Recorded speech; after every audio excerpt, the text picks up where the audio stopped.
Happy Monday. Happy welcome back to work day if you're not an auditor, hashtag not all. Let's see where to start. TRG for you TV. He did a follow-up. He went back to a court. This time he actually got permission to film in there. And surprisingly enough, they didn't arrest him, harass him, do anything odd or silly. Apparently they knew him. They asked him by name, or at least he says they did. I have no reason to doubt him. He says they took his phone from him 3 times to check to make sure it wasn't recording prior to him getting the permission. Again, I have no reason to doubt him. But they gave him permission. They let him film as long as he didn't film people. There are lots of reasons for that. Some people might be juries. Some people might be witnesses. Kids might be there for a juvenile hearing of some sort. Lots of reasons. Anyway, so he filmed the walls. He filmed the plaques. All that standard fun stuff auditors like to do. Hey, look at this sign. Ooh, such a pretty sign. I think Earl started that. I like to audit signs on fences. And people in the community wonder why people outside the community think we're all a bunch of weirdos. It's because we go around filming signs. That's pretty weird. Anyway. So he was allowed to film, and yeah, the system works. 2 things he brought up, though. Number 1, freedom. Number 2, the Constitution. Standard question you hear asked by constitutional or by auditors, civil rights activists in this particular field, however you want to phrase it. They ask people, did you swear an oath to our Constitution? Or do you support our Constitution? The one thing that these numbskulls tend to forget is that the First Amendment, as interpreted by the Supreme Court, allows governments, state governments, to ban speech in certain areas for certain reasons. And consistent with Adderley and the subsequent decisions, the state law notwithstanding, a state would be, well, I believe, well within its rights to prevent photography in a post office, prevent photography in a library.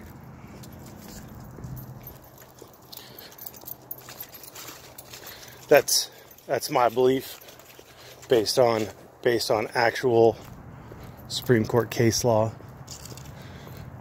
And yeah, so it's a pretty nonsensical question. They assume in the question that the Constitution supports their opinion that you can film inside a library or inside a courthouse or inside a post office. And as of yet, I haven't seen that. So the other question was about freedom. Do you think you're free, man? We're supposed to be a free country. Well, here's a thought experiment for you. If you're alone on a desert island and there's no one to make rules for you, you're absolutely free, right? You can do whatever the hell you want. That's about as free as you can get. As soon as another person is on that desert island, somebody is less free. If you maintain all of your freedoms, you have the freedom to oppress, the freedom to enslave, the freedom to kill that newcomer. Or he has the freedom to do it to you. And it ends up that whoever the bigger is, stronger is, the more aggressive is, will take the freedoms from the other person. Or the 2 people get together and make some sort of an arrangement that, you know, They'll coexist peacefully. But anyway, you slice it, they have limited their freedoms. Somebody's freedoms are limited. That's just math. That's just how it works. In a society as big as ours, with people packed as densely as we are, there have to be more rules. Your right to swing your arm ends at my nose. That's a limitation on your freedom. Your right to be on the grass impedes my right to keep you off of my grass. So when people talk about freedom as though it were an absolute, it's pretty silly. The laws in the US are designed, they're intended, now it's not always that they achieve this result, but they're intended to maximize the amount of freedom that we have. And you can play a lot of word games. I'm not gonna do the we're trying to keep you free from terrorist activities kind of bullshit. You know, there are some laws that do overstep and that do impede on freedoms at the expense of security. I get it. But generally speaking, the more common sense laws, like, you know, don't rob, don't steal, don't kill, don't rape. Earl, I'm talking to you. You know, those kind of laws are intended to preserve the maximum amount of freedom while still limiting the abilities of people to take freedoms from you. Your mileage may vary. On a different note, California Guardian released a video. I'm sure that he thought it was a good idea to release it. I think it makes him look like a complete and utter asshat. Not that he's unfamiliar with being a complete and utter asshat. I mean, he is, after all, facing assault charges. He went to the Department of Justice in California's Department of Justice, and he went into their lobby, and they were having none of it. He tried the standard song and dance. I want your badge. I'm going to file a complaint. Like he's going to get anywhere on filing his stupid complaint. He shows that video. I'm sure they have it on camera. He shows that video. He's an asshole, acting like an asshole. And the cop didn't stop him. The cop didn't detain him. I don't know that cop is required under any peace officer code to.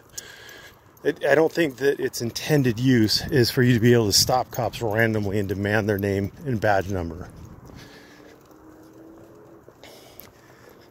Anyway, so he's in the lobby acting like an ass, demanding to see the supervisor. Eventually the supervisor comes down, struggling to put on a jacket.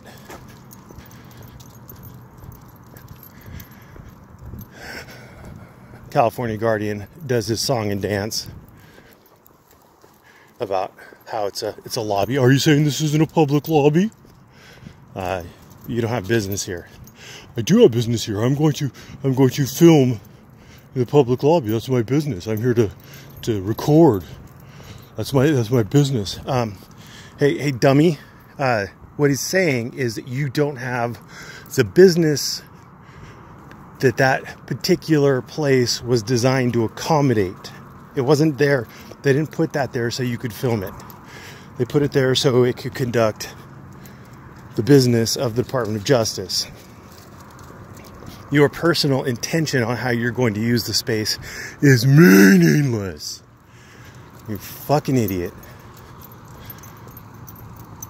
So they trespass him. Oh, you can't trespass me. Oh, yeah, they did. He marched his happy little ass right out of there. And then he's outside. He's like, well, now you can't. Now I'm outside. Now you can't. And they're like, no, dude. No. You're still on state property. You need the GTFO. And so he backs up again outside their gate. Well, now I'm outside your gate, so now you can't trespass me. Oh, I can film as much as I want. They're like, no. Our property ends at the sidewalk. You got to be on the sidewalk. And so they march his happy ass back there all the way to the sidewalk. Talk about a walk of shame. Bum, bum, bum! Walk of shame. Fucking idiot. Yelling, cursing, and screaming at these guys. Have you heard of Cohen v. California? Hey, California Guardian, Mr. Kratz, do you understand Cohen v. California? Do you understand it? Because you don't. Cohen v. California doesn't stand for the proposition that you can say fuck you to a cop.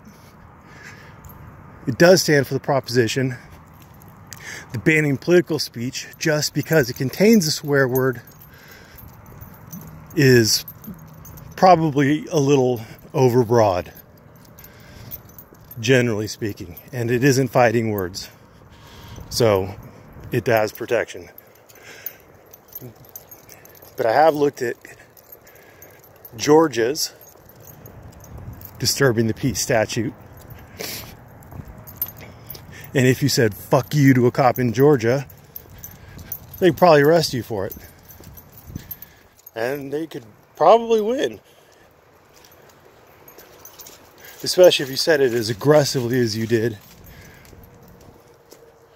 I'm sure there was spittle flying. But yeah, Mr. Kratz, you don't understand shit. But that was satisfying to watch. I love assholes being backed out of buildings because they're being assholes.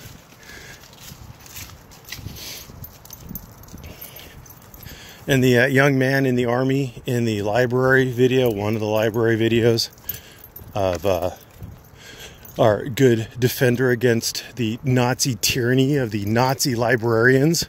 God, that guy's a fucking idiot. He's in my comments trying to defend his actions. Well, I was there because Picture Perfect was there, just filming, minding his own business with a camera and a pocket knife in his pocket. Why are you telling me about a pocket knife? I haven't watched this particular video from Picture Perfect, but you're bringing up a pocket knife.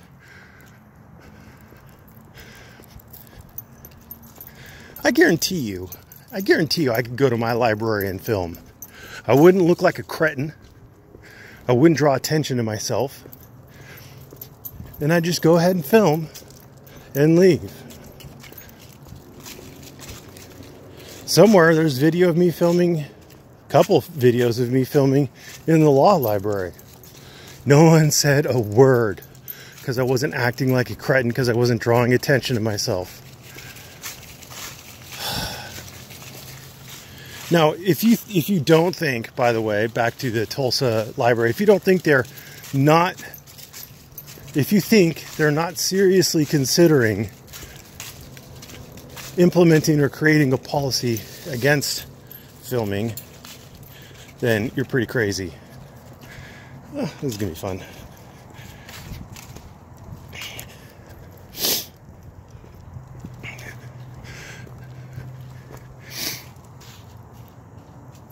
So I would suspect strongly that they are going to implement a policy against filming. I would suspect strongly that it is due directly to the actions of News Now OKC. And if they don't, well then, thank God you dodged a bullet. But just remember that it was Padilla's actions and subsequent actions of auditors that got filming restricted in Leon Valley. I have a sneaking suspicion, based on the reactions of Arizona, that it was the actions of Chauncey that got filming restricted in the the Arizona Attorney General's office. There are actions, or there are consequences for actions. Your actions may cause or give the state reason to limit filming. It's just another consequence of being an asshat. Anyway, I think that's about it for today. We've got our 15 minutes So thank you for watching and have a great day.